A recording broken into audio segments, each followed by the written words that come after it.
Hello everyone. In the last episode, I was talking to you about the relevance of communication. I hope that you enjoyed the story that I gave. The other day, I was addressing a group of executives who are managing a huge project. They have a problem there because there is a misunderstanding between the management and the workmen, and the relationship between them is a little bit strained. So I was talking to them the relevance of connecting with people. No matter what your technology is, what your knowledge is, what your other resources are in terms of materials, machinery, customer base, or whatever, your production technology, it is ultimately the human interface which makes the difference. The difference which makes the difference between huge successful organizations and not so good organizations is the human interface. The question is, are you connecting with people? See, the moment you are given a computer or you are given a costly mission like a CNC mission, the people who are going to manage those missions are trained. They're taught to understand the technology, how the mission can produce what they want. And once they understand, it is very easy to manipulate the mission. Let's say we are dealing with a computer. You can make the computer faster or slower. All that is required is to change some of the electronic parts, and the computer can be made to process information much faster. But human beings cannot be manipulated like that.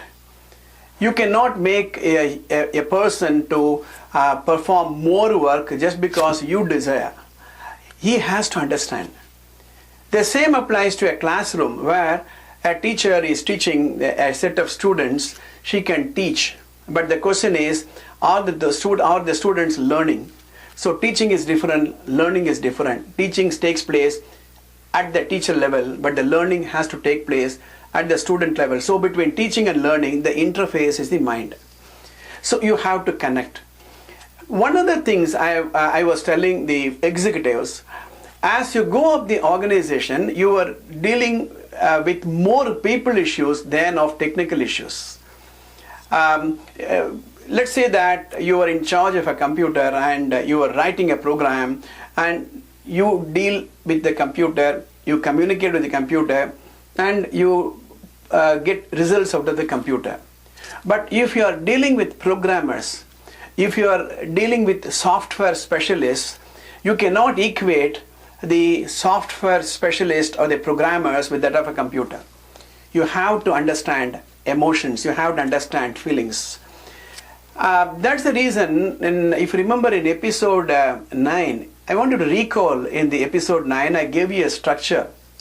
At the center, we talked about enhancing the personal productivity, and starting from the mind and the brain on one end, right across all over the diagram, I had given the various factors which will affect your interpersonal skills, or which will affect your personal productivity. So you have to link the mind and the brain on one end, and all the way down here, this side, I had given about the interpersonal skills. In that, I had stressed on communication, and I had talked about the emotions, I had talked about the values. You have to connect.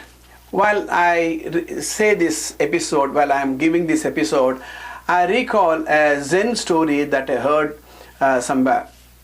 A prince is about to take over the kingdom, and so he wants to get trained. So he goes to a Zen master in a forest or in a monastery. And the prince says, I want to get enlightened about human relations now. So the Zen master looks at him and said, your class starts from now. Then the Zen master talks to the prince and understands what he is capable of. And the crown prince says that he is very good in chess. So he says the first lesson will start from a game which you are familiar. And he calls one of the monks in the monastery and tells the prince, you are going to play a game of chess with this monk. And the Zen master also tells him that this monk is not very good in chess, but he knows the rules of the game and he can play.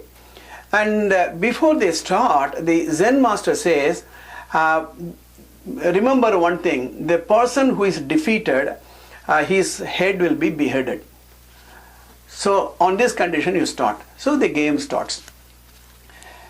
The prince obviously is very good in chess, and so he is very smart in his moves. The monk is struggling. Half through the game, the prince realizes that he came to the monastery with the selfish interest of getting enlightened, but in the process he is going to be responsible for the death of one of the monks, an innocent monk, for no fault of him. So the prince is in a dilemma whether to continue his game at the level he is capable of, or to match the monk. There is a big dilemma. On one side, he has to save his life, because if he is defeated, his head will be beheaded. He cannot go back to his kingdom. On the other hand, if he defeats that monk, the monk will be beheaded. So he is pulled between two emotions, and so he slows down his pace of game. But his second nature is that he is a very good chess player. So on one side, his second nature is coming up and he is moving excellent moves, but then in his mind he doesn't want to be responsible for the death of an innocent monk, and in the process he starts sweating. The Zen master is watching this, and then he says, stop the game. And then he tells the prince, your first lesson is learned. You have to balance between concentration on one side and compassion on the other. As a king, you have to concentrate on many things. For example, collection of taxes, dealing with criminals, law and order, revenue recovery, right, administration. All that is you have to concentrate. But at the same time, you should be compassionate. Right? If you are not compassionate, no matter whatever revenue is, no matter how many countries you are going to conquer, you will lose your popularity. You have to conquer not only the land but also the minds of the people, and this is the first lesson. And the crown prince goes very, very happy. Oh, this is the type of message I wanted to give. The reason why I communicate this story is you have to understand you need a lot of skills, especially the human relation skill. Now, the question in your mind is, how do I develop my skill? Is the skill natural or the skill can be developed? Wait for my next episode. I promise I make a difference in your life. See you in my next episode.